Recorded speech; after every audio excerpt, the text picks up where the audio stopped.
ലോക്സഭാ തെരഞ്ഞെടുപ്പിലേറ്റ കനത്ത പരാജയത്തെ തുടർന്ന് CPM-ൽ അരങ്ങേറിക്കൊണ്ടിരിക്കുന്ന തിരുത്തൽ മാമാങ്കത്തിന്റെ തനി നിറമാണ് കഴിഞ്ഞ ദിവസം തിരുവല്ലയിൽ കണ്ടത്.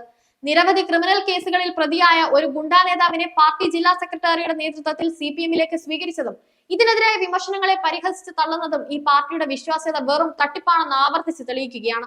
ഗുണ്ടാ നേതാവിന് പാർട്ടിയിലേക്ക് ചുവപ്പ് പരവതാനി വിരിച്ചത് വിവാദമായതോടെ ഇയാൾ കാപ്പ കേസിൽ പ്രതിയല്ലെന്നും പൊതുപ്രവർത്തനത്തിനിടെ കേസുകൾ സർവ്വസാധാരണമാണെന്നും CPM സെക്രട്ടറി പ്രഖ്യാപിച്ചത് ജനങ്ങൾ അമ്പരപ്പോടെയാണ് കേട്ടത്.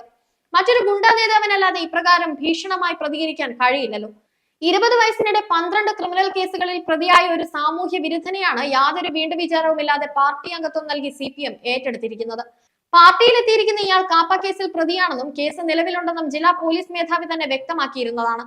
കാപ്പ നിയമലംഘനത്തിനും ഇയാൾക്കെതിരെ കേസെടുത്തിട്ടുണ്ട്. ഒളിവിൽ പോയ ഇയാളെ പോലീസ് പിടികൂടുകയും അറസ്റ്റിലാക്കുകയുമായിരുന്നു.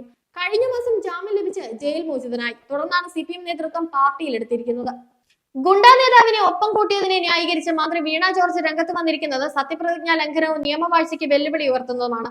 ഗുണ്ടാ പ്രവർത്തനവും പൊതുപ്രവർത്തനവുമായി കാണുന്ന CPM-ന്റെ സമീപനം അപലപനീയമാണ്.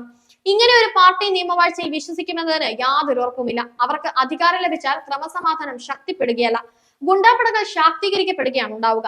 തിരുവല്ലയിൽ ഗുണ്ടാ നേതാവിനും കൂട്ടാളികൾക്കും CPM-ൽ അംഗത്വം നൽകിയിരിക്കുന്നതിന്റെ പ്രത്യാഘാതങ്ങൾ ഗുരുതരമായിരിക്കും. കേസുകൾ പിൻവലിക്കണമെന്ന ഉറപ്പാണ് പാർട്ടി ഇയാൾക്ക് നൽകിയിരിക്കുന്നത്. ഈ വ്യവസ്ഥ അംഗീകരിക്കപ്പെട്ടാൽ എന്തൊക്കെ ആക്രമണങ്ങളാവും നാട്ടിൽ അരങ്ങേറുക എന്നത് പ്രവചിക്കാനാവില്ല. മുൻകാലത്ത് തെറ്റായ രീതികളും രാഷ്ട്രീയവും പിന്തുടർന്നിരുന്നവർ ഇതുപേക്ഷിച്ചാണ് CPM-ലേക്ക് വരുന്നതെന്ന ന്യായീകരണം ആവൽക്കരമാണ്. പാർട്ടിയിൽ അവർ പിന്തുടരുന്ന ആദർശ രാഷ്ട്രീയമല്ല, അക്രമ രാഷ്ട്രീയമായിരിക്കും. ഇക്കാര്യത്തിൽ നിരവധി ഉദാഹരണങ്ങൾ ചൂണ്ടിക്കാട്ടാനുമാകും. ഗുണ്ടകൾ പാർട്ടി അംഗങ്ങളാവുന്നതോടെ വിശുദ്ധന്മാരായി മാറുന്നതിന്റെ മനഃശാസ്ത്രം വിചിത്രം തന്നെയാണ്. അക്രമ പ്രവർത്തനങ്ങളെ രക്ഷാപ്രവർത്തനമായി കാണുന്ന CPM-ന്റെ നയമാണ് കേരളത്തിന്റെ സമാധാനം കെടുത്തുന്നത്.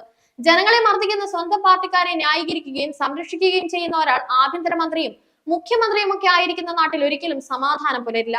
കണ്ണൂരിൽ ബോംബ് നിർമ്മാണം കുടിൽ വ്യവസായമാകുന്നതും ബോംബ് പൊട്ടി മരിക്കുന്നവർ രക്തസാക്ഷികളാകുന്നതും ഇതുകൊണ്ടാണ്.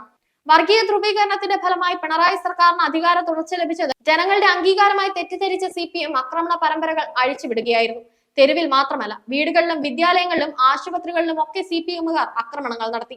മുഖ്യമന്ത്രിയുടെ നേതൃത്വത്തിൽ നവകേരള സദസ്സ് ശ്രദ്ധിക്കപ്പെട്ടത് ആ യാത്രയിലുടനീളം CPM-കാർ കെട്ടഴിച്ചുവിട്ട അക്രമങ്ങളുടെ പേരിലാണ്.